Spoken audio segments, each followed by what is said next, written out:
না না এই প্রণামটা ভ্যালিড নয়, বলো শুয়ে পড়তে, শুতে বলো।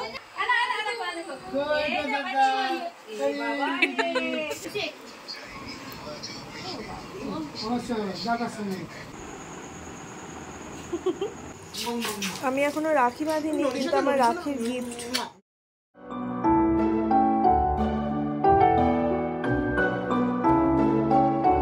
হ্যালো বন্ধুরা, কেমন আছো সবাই? আমার চ্যানেলে সবাইকে স্বাগত জানিয়ে আবার নতুন আরেকটা ব্লগ শুরু করছি। আর হ্যাঁ, এই ভিডিওটা হচ্ছে সেই রাখির দিন থেকে ভিডিওটা আমি করে রেখে দিয়েছি, কিন্তু এডিট করার অভাবে ভিডিওটা পোস্টই করা হয়নি। আর যেহেতু রাখির পরের দিনেই নীলের জন্মদিন ছিল, তো আগে নীলের জন্মদিনের ব্লগটা পোস্ট করেছি, তারপরে জন্মাষ্টমীর ব্লগ পোস্ট করেছি, কিন্তু এই ব্লগটা আমার ফোনেই রয়ে গেছে। তো ভাবলাম কেন না এডিট করে চলো তোমাদের সাথে শেয়ার করেই দিই। আর যেহেতু এবারে রাখিটা হচ্ছে নীলের প্রথম রাখি, তো পোস্ট তো করতেই হতো। তবে নীলের এখন কোনো ভাই বোন দিদি কেউই নেই, দিদি তো নেই, তবে নীল এতটাই বড় যে ওর এখনো কোনো ভাই বোনও নেই। তবে হ্যাঁ, এমন নয় যে নীল রাখি পরতে পায়নি। নীলকে কারা কারা রাখি পরিয়েছে তোমাদেরকে অবশ্যই দেখাবো।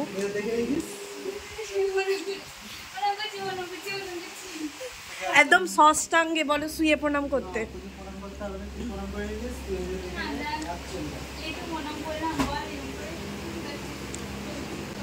না না এই প্রণামটা ভ্যালিড নয়, বলো শুয়ে পড়তে, শুতে বলো। তুই শুয়ে পড় একবার।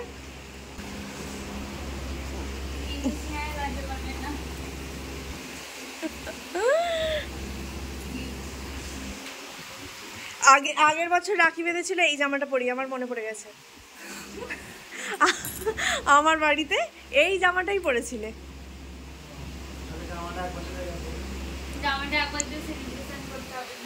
ঠিক, হ্যাঁ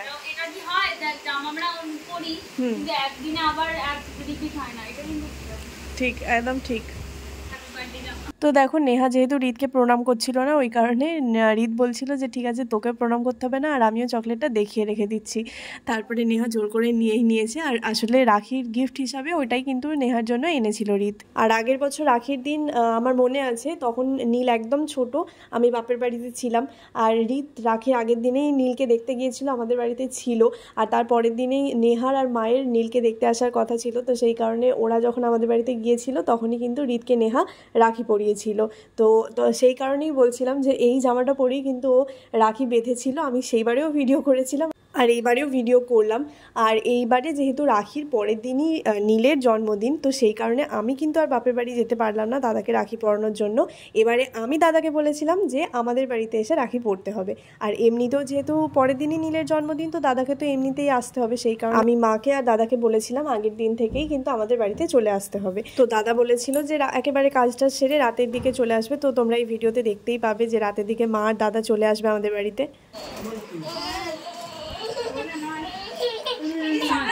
তো এত কিসের কান্না হচ্ছে? দেখ দেখ উল্টে যাচ্ছে এবার।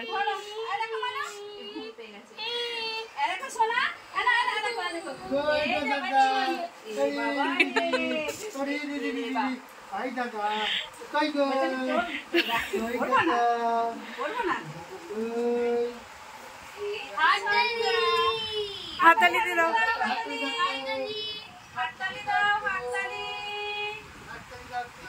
হাততালি দিয়ে দাও, হাততালি দিয়ে দাও, হাততালি হাততালি হাততালি হাততালি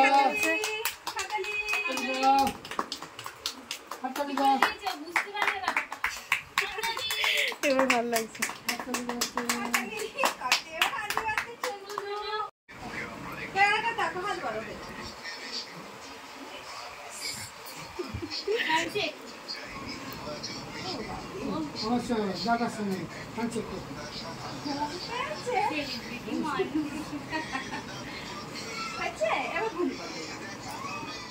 তো দেখতেই পাচ্ছ আমার মাতাশ্রী কিন্তু চলে এসেছে। দাদা এখনো আসেনি, ওর কাছ থেকে ফিরতে একটু দেরি হবে।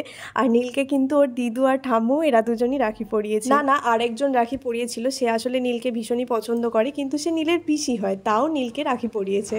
কত না কি করছে গো ছেলেটা, ওস্তাদ এটা।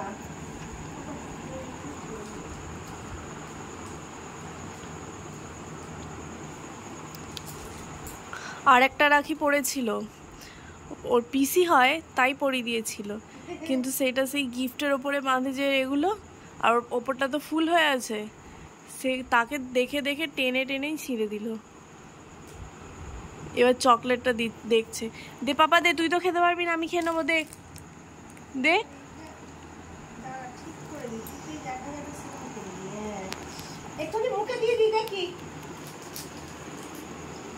মমি থাকার লোক হাঁ করে দেখছে।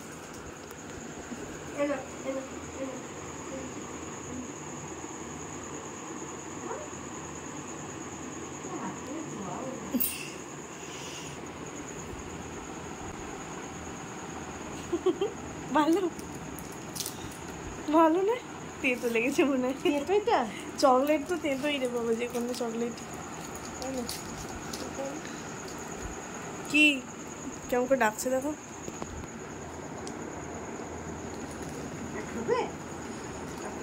না করে উঠবে।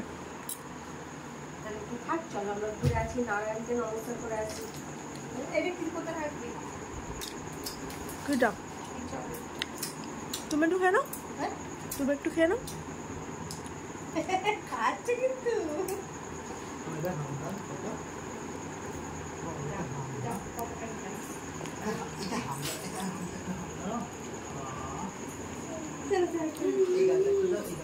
অনেক খাবার খাও।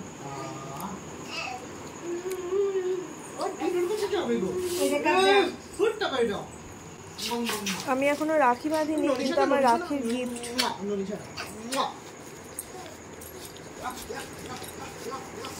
খোলো মা।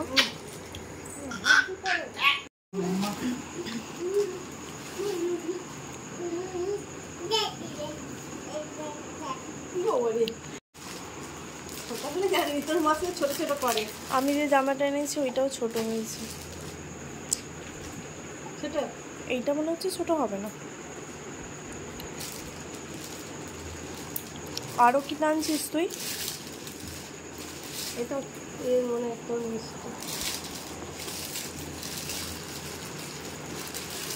কি চাই তোর? ওটা আমার কাপড় আছে, কাপড়।